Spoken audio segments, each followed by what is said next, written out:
Hello दोस्तों, आप देख रहे हैं आर्यमगढ़ क्लासेस। मैं हूं विवेक पांडे। आज डिस्कस करेंगे सीटेट के प्रीवियस ईयर के आए हुए प्रश्नों को, जो कि आपका पेपर हुआ था दिसंबर 2021 से स्टार्ट हुआ था और जनवरी 2022 में जाके एंड हुआ था। तो सभी सेट को हम एक एक करके डिस्कस करेंगे और हर एक सब्जेक्ट की प्लेलिस्ट आपको आर्यमगढ़ क्लासेस पर देखने को मिल जाएगी।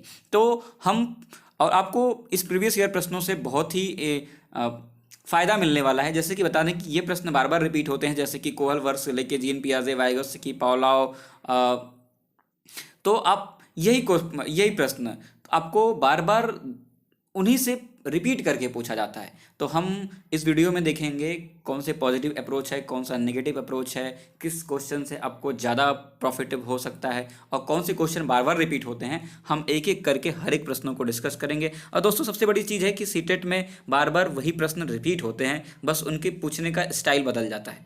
तो अगर आप इन प्रश्नों को, केवल प्रीवियस ईयर के प्रश्नों को सॉल्व कर लेते हो तो आपके 90 नंबर तो 100% आने तय हैं। तो चलिए स्टार्ट करते हैं पहले प्रश्न से कि बच्चे के विकास पर शैशवावस्था से किशोरावस्था तक ध्यान देना जरूरी है। कथन आप यहाँ पे दिख रहा है। तो कथन को सॉल्व करने के लिए आपको कारण देखना है। तो कारण अगर सॉल्व करने के लिए, जैसे कि यहाँ पे अंग्रेजी में लिखा है, it is the important to focus on the development of children from the infancy to adolescence. तो इसको कैसे सॉल्व करोगे? यहाँ पे आपको क्योंकि लगा देना है।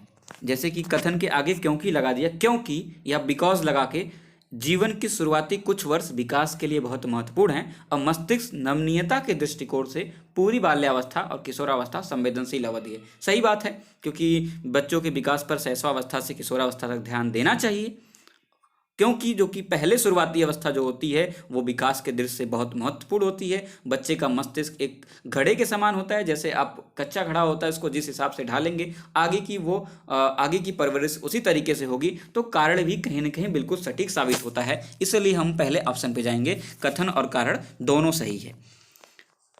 आगे बात करते हैं हम, निम्नलिखित में कौन सा कथन समाजीकरण के संदर्भ में सही है। आपको सोशलाइजेशन के बारे में देखना है। तो देखिए, परिवार और स्कूल समाजीकरण में प्रमुख योगदान देते हैं, लेकिन मीडिया और सहपाठी जैसे अन्य संस्थान भी जो महत्वपूर्ण भूमिका निभाते हैं। और दूसरा है, स्कूल बच्चों के प्राथमिक समाजीकरण का प्रमुख संस्थान है। तो यहाँ पे बच्चों के प्राथमिक समाजीकरण का केवल स्कूल की बात की गई है, तो आप इस कथन को निगलेक्ट कर सकते हैं। दूसरा, मीडिया बच्चों के समाजीकरण का महत्वपूर्ण संस्थान नहीं है। ये किसने कहा? मीडिया भी बच्चों के लिए महत्वपूर्ण संस्थान है। ये भी गलत साबित होता है। तीसरा, बच्चों के सामाजिकरण में धार्मिक संस्थाएं किसी भी तरह की भूमिका नहीं निभाती। भाई, धार्मिक संस्थाएं तो बहुत ज़्यादा भूमिका निभाती हैं। तो यहाँ पे आपका पहला ऑप्शन बिल्कुल करेक्ट साबित होता है कि परिवार और स्कूल में सामाजिकरण के प्रमुख योगदान देते हैं, लेकिन मीडिया और सहपाठी जैसे अन्य संस्थान भी महत्वपूर्ण भूमिका निभाते हैं।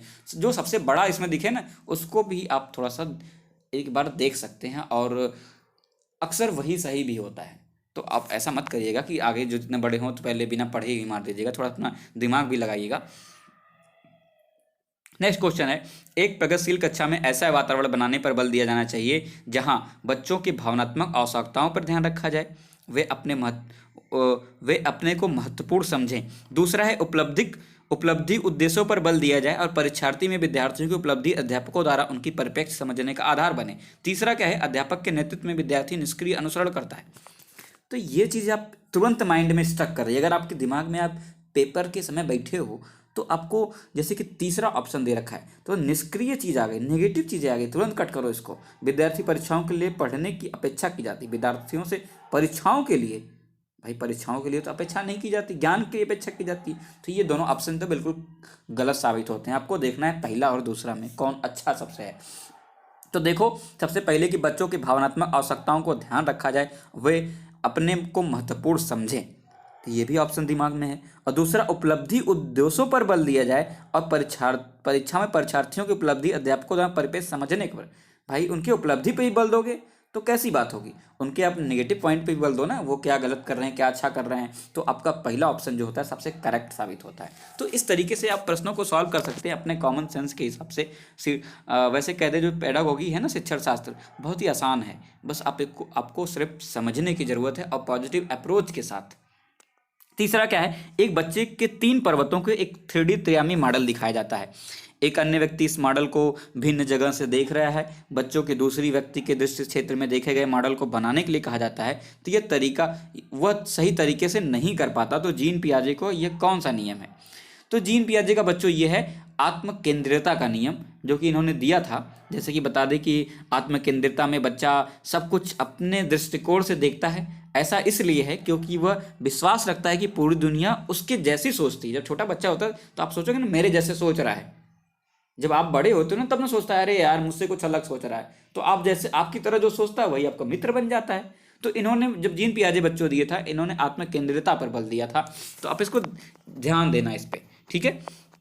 नेक्स्ट बात करते हैं, जीन पियाजे ने प्रतिपादित क्रिया की बच्चों को सोचने की प्रक्रिया वयस्कों से। ये जीन पियाजे को थोड़ा सा आप इसको दिमाग में बैठा लेना कि जहां भी इस तरीके का क्वेश्चन आया ना तो जीन पियाजे ने गुणात्मक रूप से भिन्न बताया था। तो एक मनोवैज्ञानिक और भी आएंगे आपको जो कि इनका समर्थन करते हैं, तो उनको बताएंगे। अभी अभी डिस्कस कर देंगे तो आप कंफ्यूज हो जाएंगे। जो प्रश्न है उसी प्रश्न को पर आप फोकस करिए। तो ये चीज़ ध्यान रखना कि ये गुणात्मक रूप से भिन्न होते हैं, जो कि जीन पियाजे का स्पेशल सिद्धांत कह सकते हो एक प्रकार से। तो आगे बात करते हैं हमें कि बालिका स्वयं से क्या कर सकती है और क्या कुछ सहायता द्वारा पूरा कर सकती है। लेव वायस्की इनके बीच में अंतर किस रूप में संबोधित किए हैं। देखो जब भी बच्चों लेवास्की का है ना और ZPD journal of proximal development, ये अंग्रेजी भी ध्यान देना इसकी। जहां भी ये रहे ना तुरंत मार के चले आना बिना हर्रा फिटकरी का, ठीक है। चलो बात करते हैं पारस्परिक अध्यापन की शिक्षा शास्त्रीय प्रणाली किस पर आधारित है। तो बताइए पारस्परिक अध्यापन में, अब इसकी अंग्रेजी कभी कभी आपको हिंदी ना समझ में आए ना तो आप अंग्रेजी देख के सॉल्व कर लिया करो। Pedagogical strategy of reciprocal teaching is based on. तो आपका क्या हो जाएगा आंसर, सीधे सीधे दिख रहा है कि भाई अधिगम के सूचना संप्रेषण सिद्धांत पर। तो अधिगम के सूचना संप्रेषण सिद्धांत आपको कौन सा दिख रहा है? क्या ये वाला और सामाजिक सांस्कृतिक उपागम, दोनों में देखना। व्यवहारवादी सिद्धांत जो कि पारस्परिक अध्यापन में शिक्षा चर्चाओं पर आधारित नहीं है, व्यवहारवादी सिद्धांत, और हार्वर्ड गार्डनर का बहुविद्या सिद्ध। आपको दो ऑप्शन में कन्फ्यूजन है। तो आपको जब दो ऑप्शन में कन्फ्यूजन लग रहा है तो बच्चों पारस्परिक अध्यापन में आपका जो सामाजिक सांस्कृतिक उपागम है ये ज़्यादा सही होगा, ठीक है। क्योंकि छात्र इस प्रक्रिया में सक्रिय रूप से भाग लेता है। और सामाजिक सांस्कृतिक, अगर कोई सामाजिक सांस्कृतिक होता है तो बच्चे क्या होते हैं उसको सक्रिय रूप से भाग लेंगे। कोई सांस्कृतिक प्रोग्राम हो रहा है तो कह सकते हैं कि सांस्कृतिक समूहों के विभिन्न परिस्थितियों के द्वारा ढेर सारे अनुभव प्राप्त करता है, जिसके अधिगम परस्पर संबंधित करके पढ़ाया जा सकता है। तो अधिगम को आप नहीं कह सकते। अगर सामाजिक सांस्कृतिक सिद्धांत है तो पारस्परिक अध्यापन में ये ज़्यादा महत्वपूर्ण है। तो आप इसको देख सकते हो इस क्वेश्चन को। बात करते हैं हाइंज दुविधा पर। रूही अपनी प्रतिक्रिया देते कहती है कि दवाई की चोरी किसी भी परिस्थिति में गलत है क्योंकि चोरी करना गलत होता है। लॉरेंस कोहरबर्ग का नैतिक के विकास के सिद्धांत के अनुसार रूही किस स्तर पर है। तो यहाँ पे देखिए, इसकी अंग्रेजी भी देख लेना एक बार। तो यहाँ पे देखिए pre conventional level punishment obedience orientation कि अब भाई देखिए रूही एक इस कदर एज पे पहुँच चुकी है कि वो बताती है कि दवाई की चोरी किसी परिस्थिति में गलत है क्योंकि चोरी करना गलत होता है। ये कब आपको समझ में आएगी?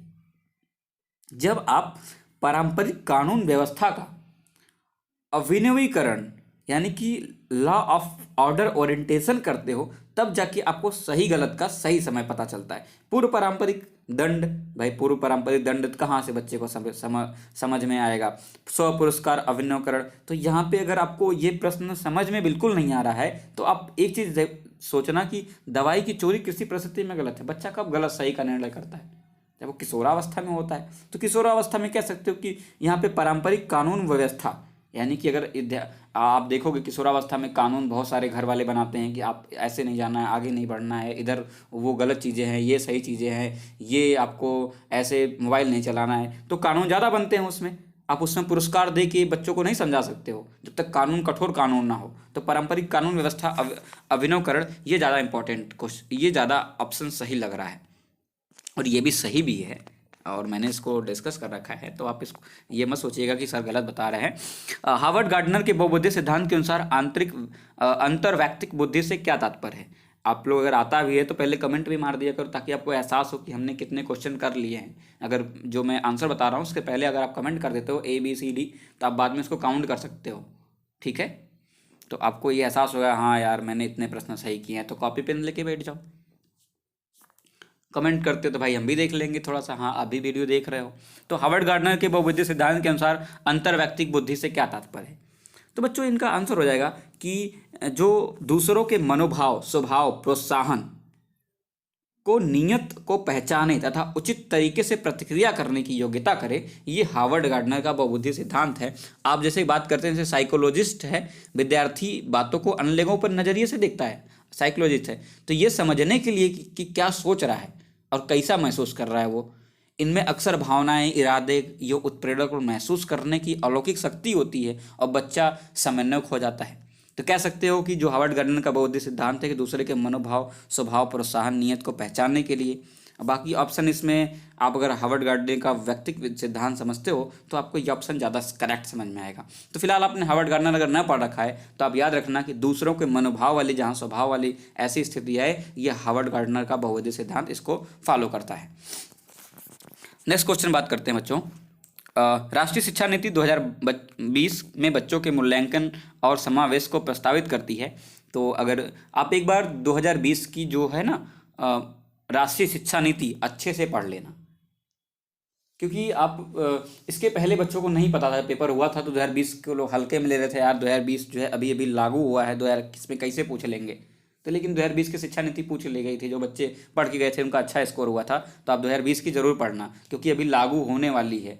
तो यहाँ पे आप क्या पढ़ोगे, इसका आंसर हो जाएगा समूह कार्य एवं स्व आकलन, ये दिया गया है। ठीक है, group work and self assessment.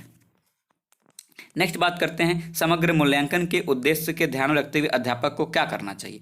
प्रश्नोत्तरी में केवल सही उत्तरों पर आधारित प्रश्नों को अंक कराना चाहिए। केवल आ गया भाई, तो केवल यहाँ पे गलत हो गया, केवल नहीं होना चाहिए, नेगेटिव पॉइंट है। केवल बच्चों द्वारा दी गई त्रुटियों पर, ये भी गलत है, केवल आ गया। तीसरा है विद्यार्थियों के सीखने से प्राप्त उत्पाद और प्रक्रिया पर विचार करना, और दूसरा है सभी विद्यार्थियों के लिए मानकीकृत परीक्षणों का प्रयोग करना। तो इन दोनों ऑप्शन में आप करेक्ट करके पहले कमेंट बता दो मुझे, तब हम इसका आंसर बताते हैं। तो तीसरा ऑप्शन देखना, विद्यार्थियों को सीखने से प्राप्त उत्पाद एक प्रक्रिया पर विचार करना। क्वेश्चन है समग्र मूल्यांकन के उद्देश्य में ध्यान अध्यापक को क्या करना चाहिए? कि विद्यार्थी को सीखने से प्राप्त उत्पाद जो है उसकी प्रक्रिया पे विचार करें। भाई जो प्रोडक्शन समझा रहे हो उसको प्रोडक्ट के रूप में मिल रहा है कि नहीं मिल रहा है, या सभी विद्यार्थियों के लिए मानकीकृत परीक्षणों का प्रयोग करना। आप सभी विद्यार्थियों को तो नहीं कर सकते हो, ये विद्यार्थियों को सीखने पर जो उत्पाद है उसकी प्रक्रिया पर विचार करिए, एक अध्यापक का यही दायित्व भी होता है। तो तीसरा ऑप्शन करेक्ट है।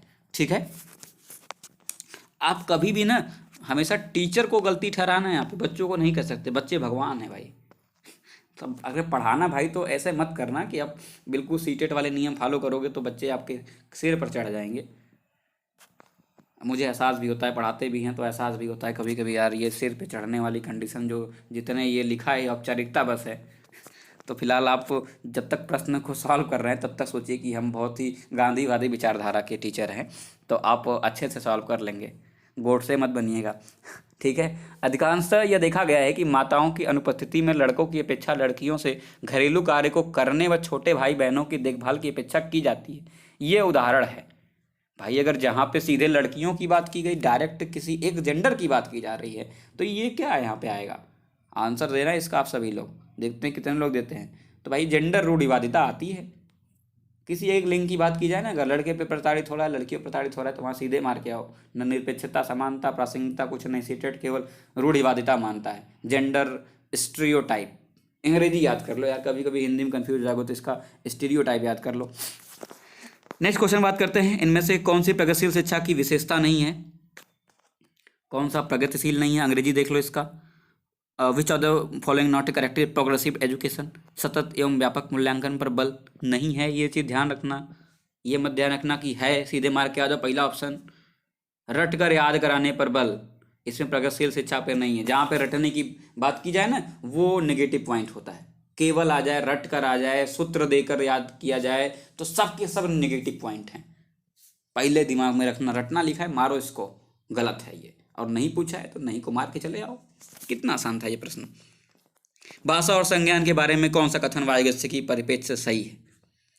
यहाँ पे वाइगस्की आ गए कि नहीं? मैंने पहले स्टार्टिंग वीडियो बताया था, वाइगस्की, कोहलबर्ग, जीन पियाजे, पावलोव, यही 3-4 वैज्ञानिक हैं, अत्त मचाए हुए हैं। ठीक है, तो इनको जरूर पढ़ना अच्छे से। तो भाषा के संज्ञान के बारे में कौन सा वायरस की परिपेक्ष से सही है? तो पहला ऑप्शन है उच्च मानसिक क्रियाओं पर विकास से भाषा को संशोधित करना। दूसरा है भाषा में संज्ञानात्मक प्रक्रिया पर विकास में बाधा आती है। नेगेटिव पॉइंट आया भाई, बाधा उदा आ रही है, मारो इसको, गलत करो। भाषा की संज्ञानात्मक विकास में कोई भूमिका नहीं है। ये भी भाई भाषा के संज्ञानात्मक विकास में क्यों नहीं भूमिका होती है यार? संज्ञान भाषा में स्वतंत्र रूप से विकसित होता है, स्वतंत्र रूप से आ गया, इसको भी नेगेटिव पॉइंट मारो जहाँ स्वतंत्र रूप आ जाए। भाई स्वतंत्र कुछ नहीं है, सब कुछ एक दूसरे पे आश्रित है, सीडीपी पूरी। तो यहाँ पे सबसे पहला ऑप्शन क्या दिखा? अगर आप जीन पी वायरस के पढ़े भी नहीं हो ना तो पहले मार के आ जाओ उच्च मानसिकता भाई, क्योंकि ये पॉजिटिव अप्रोच दिख रहा है। कह सकते हो कि बच्चे भाषा का प्रयोग न केवल संप्रेषण अपितु स्व निर्देशक तरीकों से कार्य करने के लिए अपने व्यवहार हेतु योजना बनाने, निर्देश देने व मूल्यांकन करने से भी करते हैं। और स्वनिर्देशन में भाषा का प्रयोग आंतरिक स्वभाषा या निजी भाषा कहा जाता है। आगे हम पढ़ेंगे 2020 की शिक्षा नीति भी आ गई है भाई कि बच्चों को सबसे पहले उसके भाषा में ज्ञान कराओ, फिर जो है आसपास की भाषाएं हों। अब बच्चा भोजपुरी बोल रहा है, भोजपुरी में उसको दो शिक्षा। चलिए नेक्स्ट क्वेश्चन बात करते हैं। एक शिक्षक ने अपने बच्चों को, अपने छात्र को प्रोत्साहित करने के लिए बोला भाई कि वे अपने वयस्कों और समुदाय के सदस्यों से वार्तालाप करके अपनी विरासत के बारे में सीखे। निम्नलिखित में उसके विकल्प को चुनिए जो सामाजिकरण और अधिगम के संदर्भ में शिक्षक की धारणा को दर्शाता है। तो भाई यहाँ पे देखिए क्वेश्चन तो बहुत लंबा चौड़ा है यार। अब कैसे मारोगे आप कि इतना समय तो नहीं है यार दिमाग फोकस करने के लिए। एक बार और पढ़ लेते हैं आपको समझाने के लिए। एक शिक्षक अपने छात्रों को प्रोत्साहित किया कि अपने वयस्क और समुदाय के सदस्यों से वार्तालाप करके अपनी विरासत के बारे में जाने, जो उनके बड़े हैं और आपकी विरासत जो मिली है उसको जानो। तो निम्नलिखित से किस विकल्प को, उस विकल्प को चुनिए जो सामाजिकरण अधिगम संदर्भ शिक्षक की धारणा को प्रदर्शित करता है। शिक्षक की धारणा पूछा है यहाँ पे, क्वेश्चन तो पूछा बच्चों से लेकर लास्ट में शिक्षक को घुसेड़ दिया। तो भाई शिक्षक से लेकर आप क्वेश्चन करने का मूड बनाइए। तो यहाँ पे पहला ऑप्शन है बच्चों द्वारा समुदाय से प्राप्त ज्ञान को महत्व को पहचानना। अब बच्चे की नहीं शिक्षक की बात की जा रही, शिक्षक पहचानता है भाई, बिल्कुल सही बात है, पहचान लेगा। ये विश्वास की सिखाना कि सामाजिक परिवेश में होता है और इसका संबंध स्थापित करना महत्वपूर्ण है। ये भी सही बात है भाई, सिखाना और सामाजिक परिवेश में होता है और इससे संबंधित संबंध भी स्थापित करो भाई। विश्वास दिलाओ कि सिखाना जो सामाजिक परिवेश में आपके समाज जैसे होता है वैसे आप सीखते हो। सेकंड वाला ऑप्शन देखते रहो। विद्यालय में अर्जित ज्ञान का स्थानीय ज्ञान के साथ संबंध को महत्व देना, ये 2020 की शिक्षा नीति में सबसे बड़ा चीज़ दिया गया है। तो ये तो आप छोड़ ही नहीं सकते हो।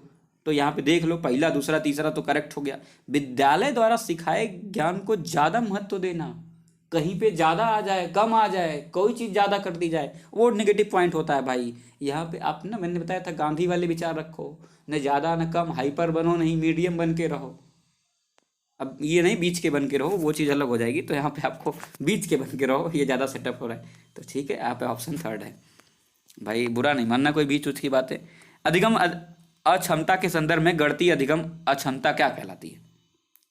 जहाँ पे ना गणती वाली आ जाए ना बच्चों, वहाँ पे आप सीधे सीधे मार देना। चलो इसका कमेंट पहले बताओ मुझे यार तुम लोग कि ये तो आप पढ़ रहे, जन्म जन्मांतर से पढ़ रहा हो। जहाँ पे गणित वाली संभावना है ना, डिसकैलकुलिया वाला देख लो यार।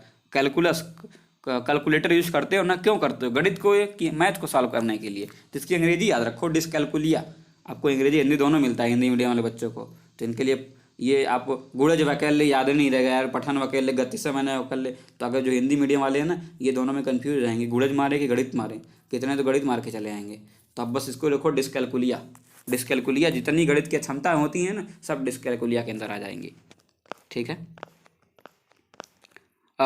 सलमा 5 वर्षीय लड़की है। वह जब 3 साल की थी तो उसने बिना किसी बाह्य निर्देश के संगीत वाद्य यंत्र गिटार बजाना सीख लिया था। इस योग्यता के आधार पर उसे निम्नलिखित में किस श्रेणी में रखेंगे? भाई सलमा 5 वर्ष की लड़की है, जब वो 3 साल की थी तो बिना किसी बाह्य निर्देश की, तो भाई ये टैलेंटेड लड़की लग रही है। तो इस योग्यता के आधार पर निम्नलिखित में किस श्रेणी में रखेंगे? तो मेरे मुँह से पहले ही निकल गया यार। आप अगर मुँह से पहले निकल के टैलेंटेड आदमी है तो क्या हो सकता है? तो प्रतिभाशील मार दो यार, सीधे सीधे। क्वेश्चन पढ़ा नहीं आपको, दिमाग में आ गया आंसर इसका, टैलेंटेड आदमी है। आप गांव में इसे बोलते हैं, अरे यार बहुत टैलेंटेड आदमी है, ये कैसे बता ले रहा है। जो कैसे कर ले रहा है ना, वो टैलेंटेड है। अब उसी को मार्कअप चले आओ, आंसर यही होगा आपका। हार्दिक को कम दिखाई देता है। हार्दिक पांड्या नहीं है, हार्दिक अलग हार्दिक है। हार्दिक को कम दिखाई देता है। अध्यापक उसकी स्थिति के बारे में नहीं बताया है। कि कक्षा में देखो एक चीज़ समझना, हार्दिक को कम दिखाई दे रहा है, अध्यापक को उसकी इस स्थिति के बारे में नहीं बताया गया, उसके गार्जियन उसको नहीं बताएं भैया इसको कम दिखाई दे रहा है। कक्षा में अध्यापक को उसके किस व्यवहार से पता चलेगा कि उसको कम दिखाई दे रहा है। अब देख लो भाई, बेचारा अध्यापक कठपुतली है, अब उसको पता नहीं है यार, लेकिन फिर भी सोचना है, तो कैसे सोचेगा यार। अब देखो इधर भाई कि पढ़ने के दौरान आंखें मिचकाना, भाई आंखें मिचका आंखों में कुछ पढ़ भी सकता है, तो देखना ही है भाई। लेकिन सैमपट पे लिखे हुए दूर से ही स्पष्ट रूप से पढ़ना, भाई इसको कम दिखाई दे रहा है तो ये पहले ही गलत हो गया। स्पष्ट रूप से पढ़ ले रहा है तो उसको कैसे तो सही बात है यार, उसको आंखें कहाँ खराब है। बारीक मुद्रक वाले कार्य को तुरंत पूरा करना, ये भी गलत हो गया। भौतिक नक्शों को पढ़ना जिसमें सोच जानकारी दी गई, जब ये पढ़ ले रहा है तो यार अंधा वो कैसे कमजोर वाला है, तो जाहिर सी बात है पढ़ने के दौरान आंखें मिचकाए भाई, इसे फाड़ फाड़ के देखे, आंखें मिचका के देखना, जब नहीं यार यार दिखाई नहीं दे रहा तुमको, मास्टर साहब पूछते हैं तो इसका मतलब कि दिखाई नहीं दे रहा है। बाकी ये चीज़ें यार ये तो बिना कहे क्वेश्चन का आंसर मार सकते हो। एक शिक्षिका ने अपनी कक्षा में दिव्यांग विद्यार्थियों के अधिगम के लिए प्रेरक परिवेश कैसे बन सकती है, तो बताइए प्रेरक कैसे बन सकती है। तो यह दृढ़ अपेक्षा रखकर कि वे सख्त पाठचर्या का अनुसरण करें।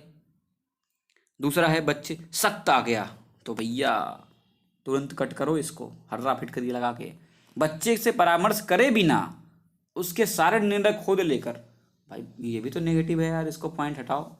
यह सुनिश्चित करें कि उनका आकलन मनाकृत आकलन तरीकों द्वारा है।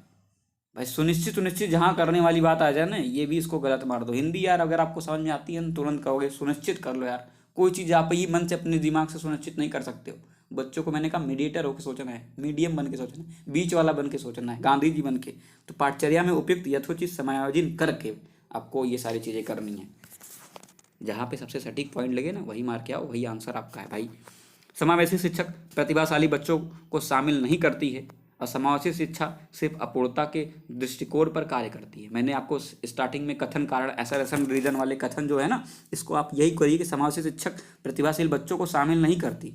यार नहीं है ये तो यार, नहीं है तो पहले ही मारो इसको, क्वेश्चन नहीं वाला सिस्टम है भाई। क्यों नहीं, समाज शिक्षा प्रतिभाशील बच्चों को नहीं करता। समाज शिक्षा में क्या होता है आपने पढ़ा होगा, इसमें आपको दिव्यांग बच्चे हैं, यार गलत नहीं बोलेंगे, अंधे लूले लंगड़े ये सब चीज़ें थोड़ा सी गलत होती है, इसलिए दिव्यांग बच्चे बोलिए, जिसमें दिव्यांग बच्चे हैं, प्रतिभाशाली बच्चे हैं, सामान्य बच्चे हैं, सब समावेशी शिक्षा के अंदर आते हैं। तो नहीं शामिल करना, पहले ही कथन गलत है। समावेशी शिक्षा सिर्फ अपूर्णता के दृष्टिकोण पर कार्य करती है, यानी कि दिव्यांग वाले विद्यार्थियों को पढ़ाती है। अभी मैंने बताया इसमें सभी टाइप के बालक आ जाए, हर टाइप के, छोटे मोटे बौने तागड़ तगड़े मोटे हल्के, अच्छा देखने वाले कम देखने वाले अच्छा लिखने वाले सभी शामिल हैं। तो ये क्या हो जाएगा, इसका आंसर बताइए आप लोग। अब इतना बता दिया भाई, इसमें आंसर खोजने की जरूरत ही नहीं है। और जो नहीं बता पा रहे हो यार, थोड़ा सा दिमाग में जोड़ डालो कि आप लोग अच्छे बच्चे हो, ए यार दोनों गलत है, मार देते हैं भाई। चलो 21 नंबर क्वेश्चन है कि निम्नलिखित में कौन सा एक परासंज्ञानात्मक कौशल को निरूपित करता है, बिना संलग्नता की विषय वस्तु को कंठस्थित करना। भाई देखो आपका क्या आया, बिना संलग्नता के विषय वस्तु का कंठस्थित करना, बिना वाला आ गया, काट दो इसको फट पिट करके। दूसरों के व्यवहार का नकल करना, भाई नकल वकल नहीं की जाती, जहाँ पे नकल करो ये भी नेगेटिव पॉइंट है। हाँ रटना बोला, नकल करना, नोट करते जाइए इसको आप बारी बारी से। नकल करने की बात तुरंत नेगेटिव पॉइंट आया। अपनी सोच की विविध के विषयों में सोचना, अपनी सोच के विधियों के विषय में सोचना, या ये ऑप्शन को अपने पास रखो। दूसरा क्या है, किसी विशिष्ट व्यंजनों को पकाने की विधि का वर्णन करना। आप क्वेश्चन क्या पूछा है कि परासंज्ञानात्मक कौशल, तो भाई परासंज्ञानात्मक, जहाँ पे संज्ञानात्मक पढ़ाई लिखाई की बात हो रही है, परासंज्ञानात्मक कौशल के बारे में बात की जा रही है, तो किसी विशिष्ट व्यंजनों के बारे में आप कैसे बताएंगे उसके संज्ञानात्मक कौशल। तो यहाँ पे आपको क्या दिख रहा है, पढ़ाई लिखाई से रिलेटेड ये दिख रहा है, अपनी सोच की विधियों के विषय में सोचना। तो ये ऑप्शन सही है, डी सी वाला। डी वाला भी व्यंजन पकाने का वर्णन करना, तो ये क्वेश्चन और इसका आंसर कुछ बैठ ही नहीं रहा है। अगर आपको आता नहीं है तो ऐसे भी मार सकते हो, तुक्का लगा के भी, बैठा मार के भी लगा सकते हो क्वेश्चन को। चलिए 22 क्वेश्चन देखते हैं। एक अध्यापिका किसी विषय को पढ़ाने के बाद विद्यार्थियों को संकल्पात्मक मानचित्र बनाने के लिए कहती है, यह किस सहायक होगा।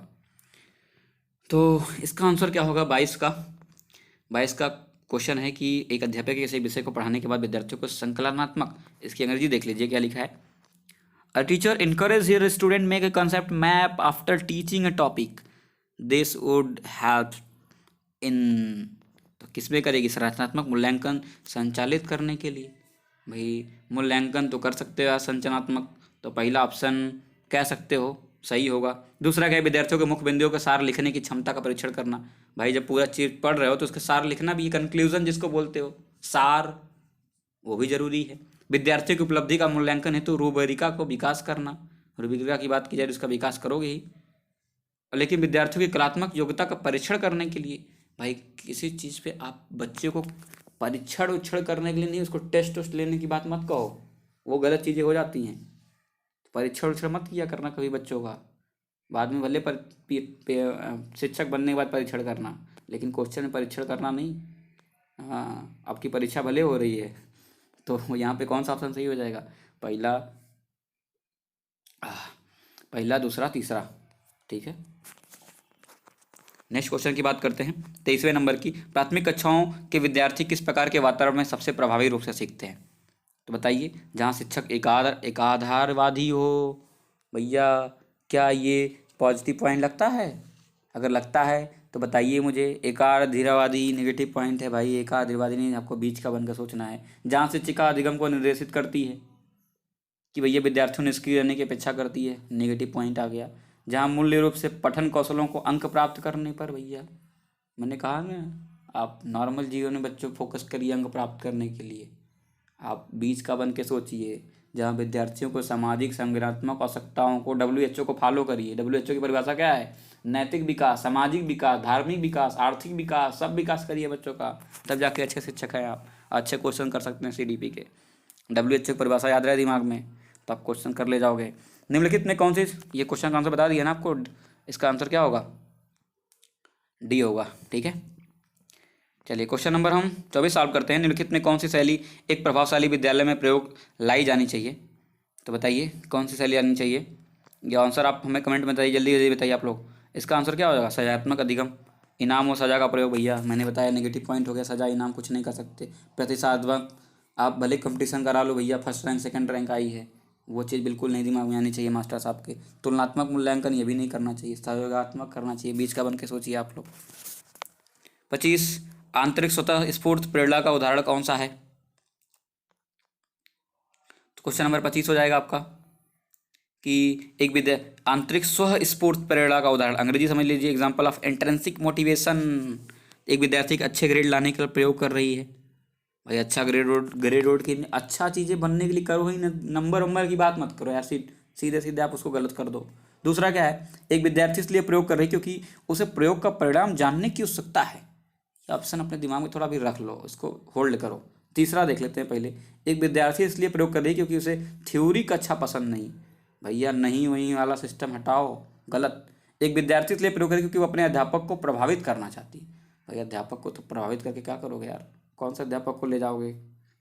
गलत है, प्रभावित हो इतने की जाता है। दूसरा ऑप्शन देखिए, दूसरा ऑप्शन आपके दिमाग में नहीं बैठ रहा था, लेकिन जैसे तीसरा चौथा देखा यार कि ये तो इससे भी ज़्यादा गईना है, तो दूसरा मार के चला आया है। ठीक है,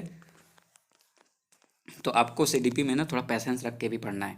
आगे बात करते हैं 26 की, कौन सी संरचनावादी शिक्षा शास्त्र विधि को दर्शाती है? विद्यार्थी अध्यापक के व्याख्यान को सुन रहे हैं और पढ़ाई के विषय में नोट्स बना रहे हैं। विद्यार्थी उच्च स्वर पर अंशवाद कर रहे हैं। इसका आंसर बताइए आप लोग 26 का, जल्दी जल्दी पढ़ के। तो 26 का आंसर क्या हो जाएगा? इसका D हो जाएगा। अध्यापक अपने विद्यार्थियों को समकालीन मुद्दे पर चर्चा और वाद विवाद के लिए कहता है और कहती है। ये ऑप्शन सही है। विद्यार्थी उस समय दिए गए अंश को याद कर रहा है। भैया ये सब नेगेटिव पॉइंट है, आप इस पर पढ़ लेना। विद्यार्थी पाठ्य पुस्तक की सामग्री याद करके, याद और नहीं किया जाता है, सब गलत पॉइंट है। नेक्स्ट क्वेश्चन है क्वेश्चन नंबर 27 कि कक्षा में सकारात्मक समूह में सक्रियता के लिए उनकी कौन सा रवैया रुख सर्वाधिक उपयुक्त है? तो आप देख सकते हैं, समूह में बातचीत को खंडित करते हुए सख्त बाहरी नियमों का निर्देश। ये क्वेश्चन नंबर 27 है। भैया इस ऑप्शन को अपने दिमाग में रखो अभी फिलहाल, कि क्वेश्चन पहले पढ़ो, कक्षा में सकारात्मक समूह की सक्रियता के लिए समूह में बातचीत को खंडित करते हुए। यार खंडित वंडित की बात की रही, सीधे ना कर दो, बैठाओ ही मत। देखते हैं आगे भी इससे भी कोई सटीक बैठ रहा है क्या। सरल प्रक्रिया हेतु कक्षा को अस्थायी क्षमता आधारित उपसमूहों में विभाजित करिए। भाई सरल कठिन वाली बात ना आए, ठीक है, बीच का बन के आए। समस्या समाधान के लिए कक्षा सभी विद्यार्थियों से बातचीत करने और सहयोग करने के लिए प्रोत्साहित। भाई देखिए ये सरल वाली बात मैंने कही है ना, कंपैरिजन करेंगे हम ऑप्शन को लेकर, सबसे सटीक ऑप्शन देखेंगे। ठीक है, अपना दिमाग नहीं लगाना इसमें ज़्यादा। क्योंकि ऑप्शन देख के हमेशा क्वेश्चन सॉल्व करना सीडीपी के जो पेडागोगी के प्रश्न है। तो यहाँ पे देखना तीसरा ऑप्शन क्या है, समस्या समाधान के लिए कक्षा के सभी विद्यार्थियों को बातचीत करना और सहयोग करने की बात की जाए।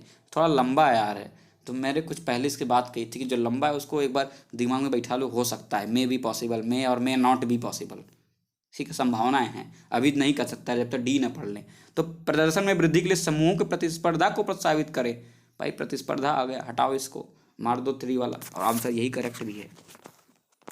दूसरा है बहुधा कुंभकार और कुंभ को एक रूपक उपयुक्त किया जाता है जिससे दर्शाया था कि परंपरागत शिक्षक को कुंभकार के रूप में दिखती है जो कुंभ रूपी विद्यार्थी को आकार देकर उसमें ज्ञान उड़ेलता है। इस प्रकार समस्यावादी क्यों है? इसका आंसर आप लोग बताइए क्या है, क्यों है। चलिए ऑप्शन पढ़ते हैं। 28 का ऑप्शन पढ़िए कि विद्यार्थी के महत्वपूर्ण अनुभव ये होते हैं और अधिगम का निर्णय उनके शिक्षक एवं समकालीन साथियों के साथ सक्रिय भागीदारी से होता है।